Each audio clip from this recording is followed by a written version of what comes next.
Hello, and welcome back to another episode of Critical Reactions with your host, Bryan. We're going to continue on checking out this week's theme of First and Last, looking at a track off of Fishman's first album. This track is called Hikouki, which translates roughly to airplane. So let's dive into this and see what Fishman's is bringing for us today.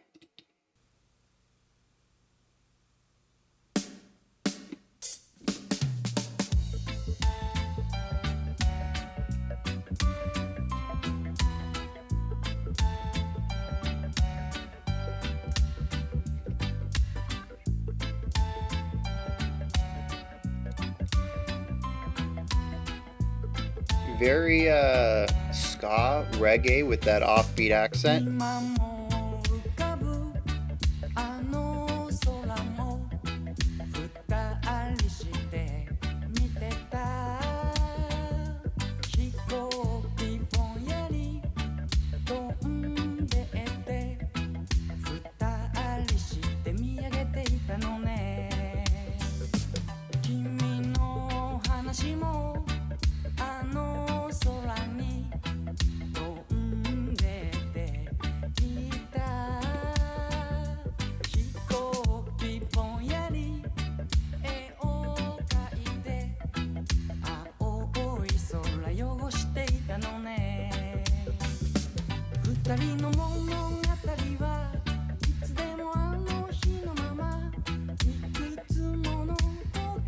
Really interesting sound over there on the left.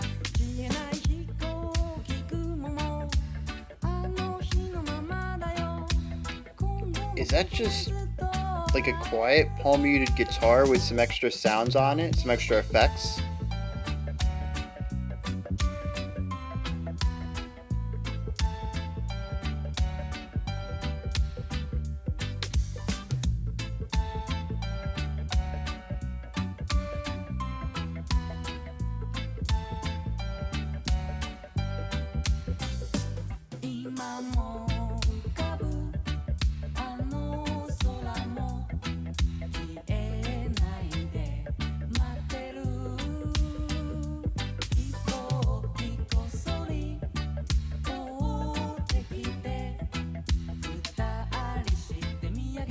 Yeah, so far it's just really chill, laid back.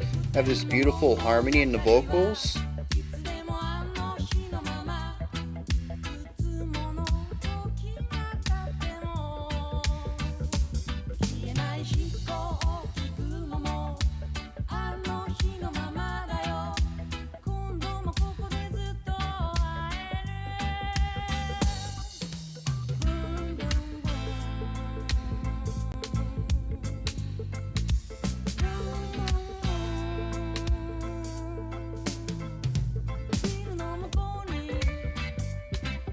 Yeah, so really interesting. We have a small interlude right there where our lead element changed, but our underlying elements didn't. And then we had our bell solo.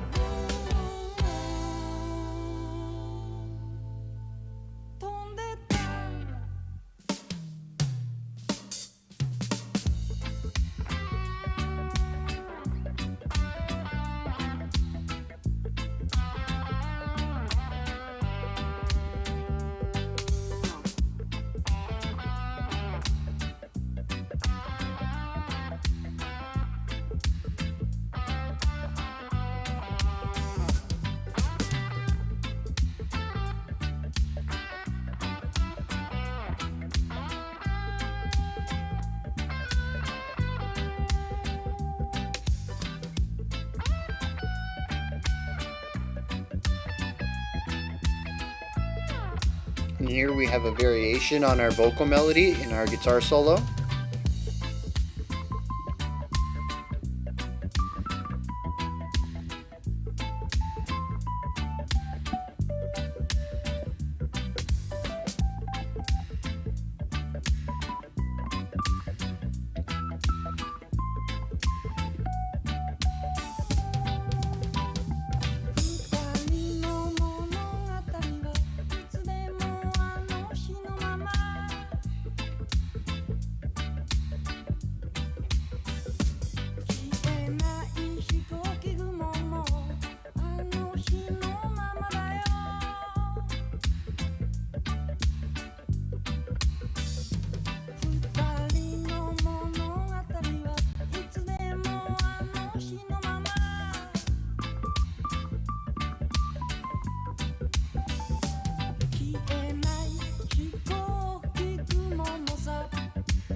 I'm gonna wager that's it, because this is very similar to how it opened, which I skipped.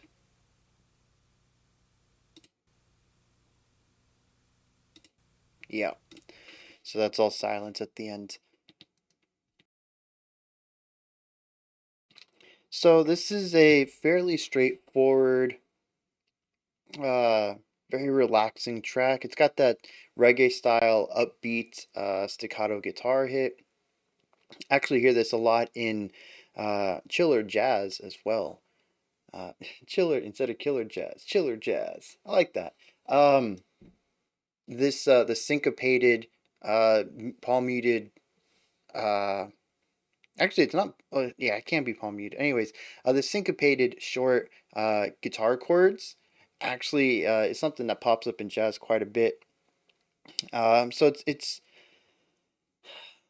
this song is primarily that, with our other syncopated rhythmic hits in our left side, which is looks like right. This is my left, I promise you. And that was in the quieter guitar.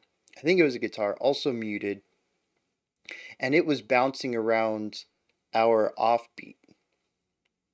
So it's like ba-dum bump, ba-dum bump, ba-dum bump, ba-dum bump. Where the bump, the higher one in the middle of the three, is going to be our right panned, louder offbeat hits. And so it creates this sort of almost a hocketed sound where it's ping ponging back and forth between two instruments that's creating this core rhythmic concept to the entire song, while also laying down the chordal structure as well. Like I said, our offbeat guitar is doing chords in its palm muted strums.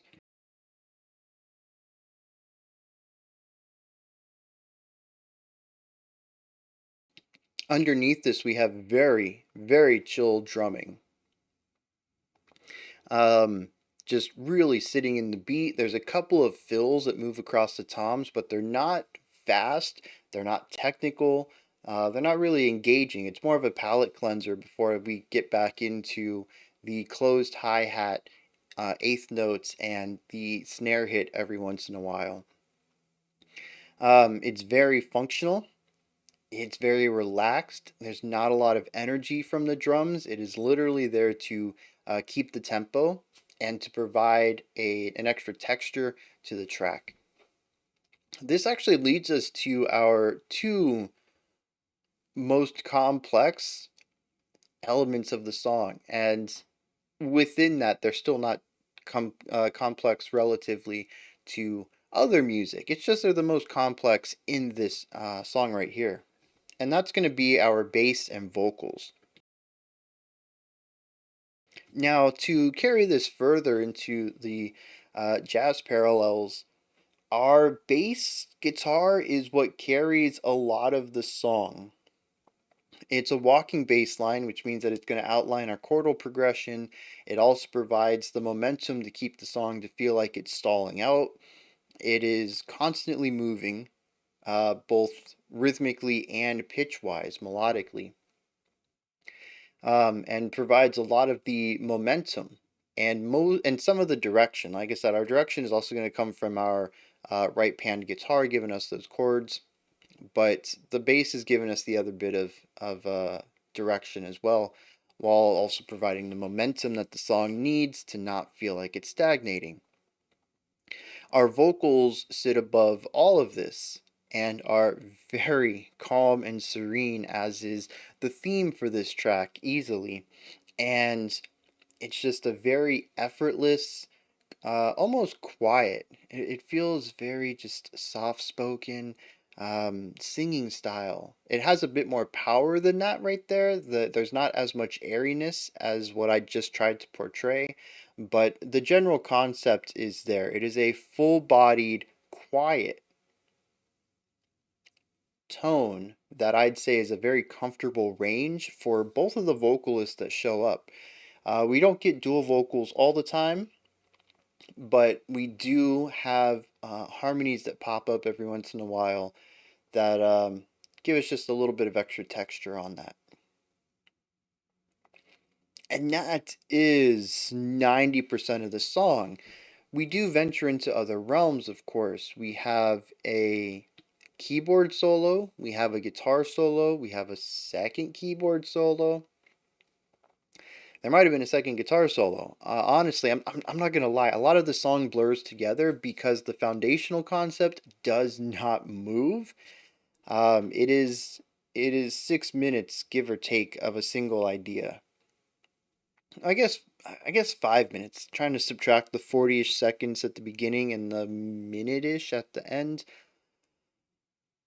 Yeah, we're probably looking at about like 5.5 to 6 minutes of one idea on the bottom, with small variations on top, if any variations at all.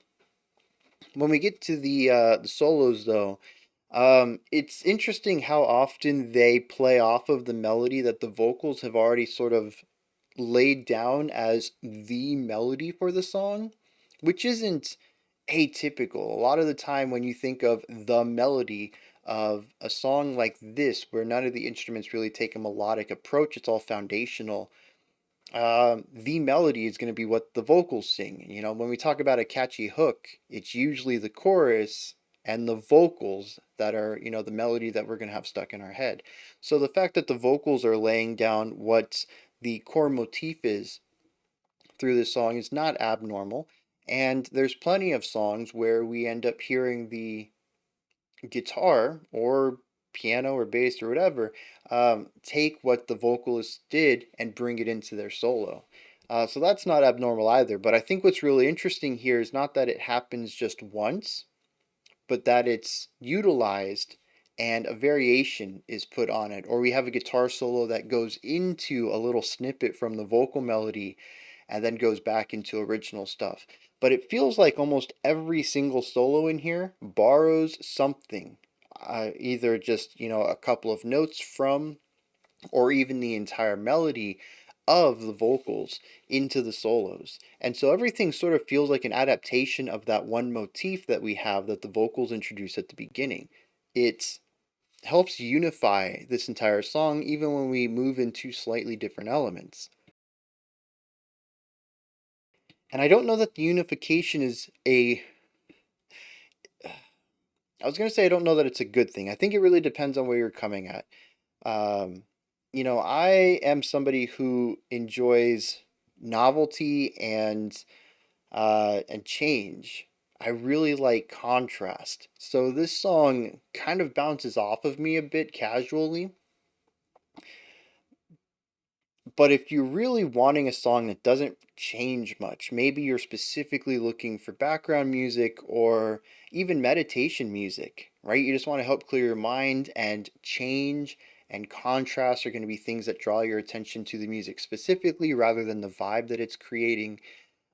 Something like this works really well where there is movement. It isn't just drone, it isn't just a 4 bar loop on repeat for 6 minutes.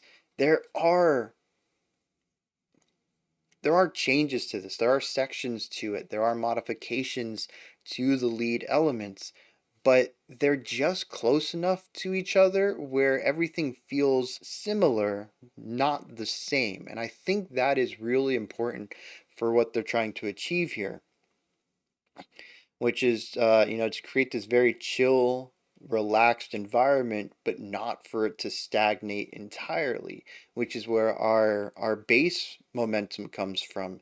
It's runs completely contrast to everything else, even the vocals, which have the most movement by sheer fact that they are the in the spotlight, don't even move as much as the bass does. Everything is really relaxed and laid back, rhythmically. And then you get to the bass, and it is just like these driving notes constantly playing. Um, so you get a little bit of contrast there, and then even all the melodies, whether we're in the vocal line, or one of the solos, they're all similar, but not identical, which allows the song to have this shifting dynamic. As small as that shift might be, it is still a dynamic quality. It's still contrast. Interesting track. I'm gonna check out some lyrics, and then we'll wrap this up. So this is This is very cool.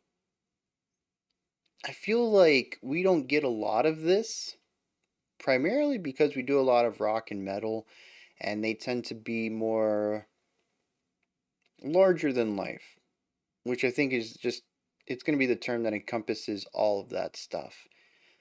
This is the opposite, though. This is slice of life. This is super small. This is pretty mundane, pretty typical, which I think falls in line with um, sort of the mundanity of the music. That's not to say that the music is mundane, but it is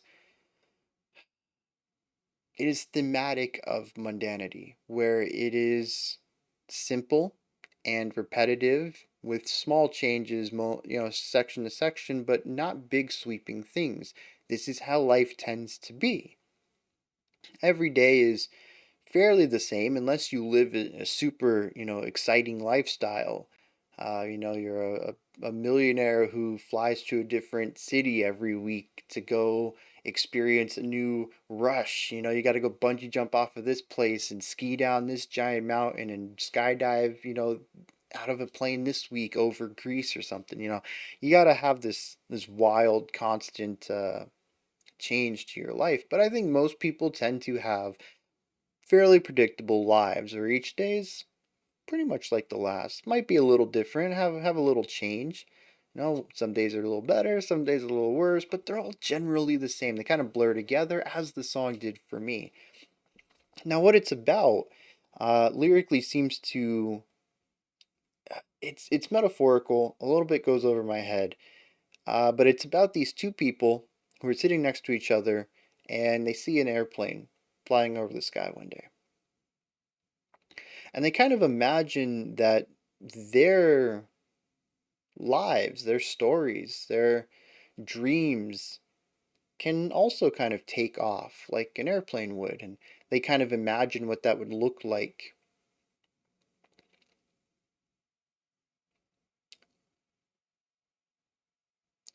And it seems that these two people go their own way eventually.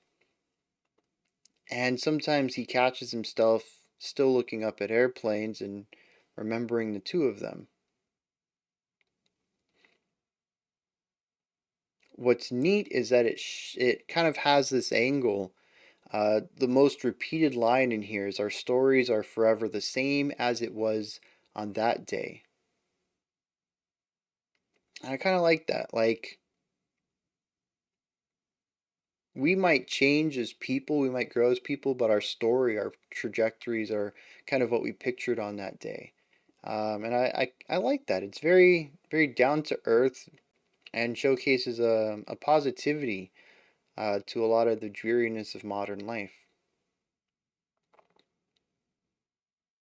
Almost has this childlike element too.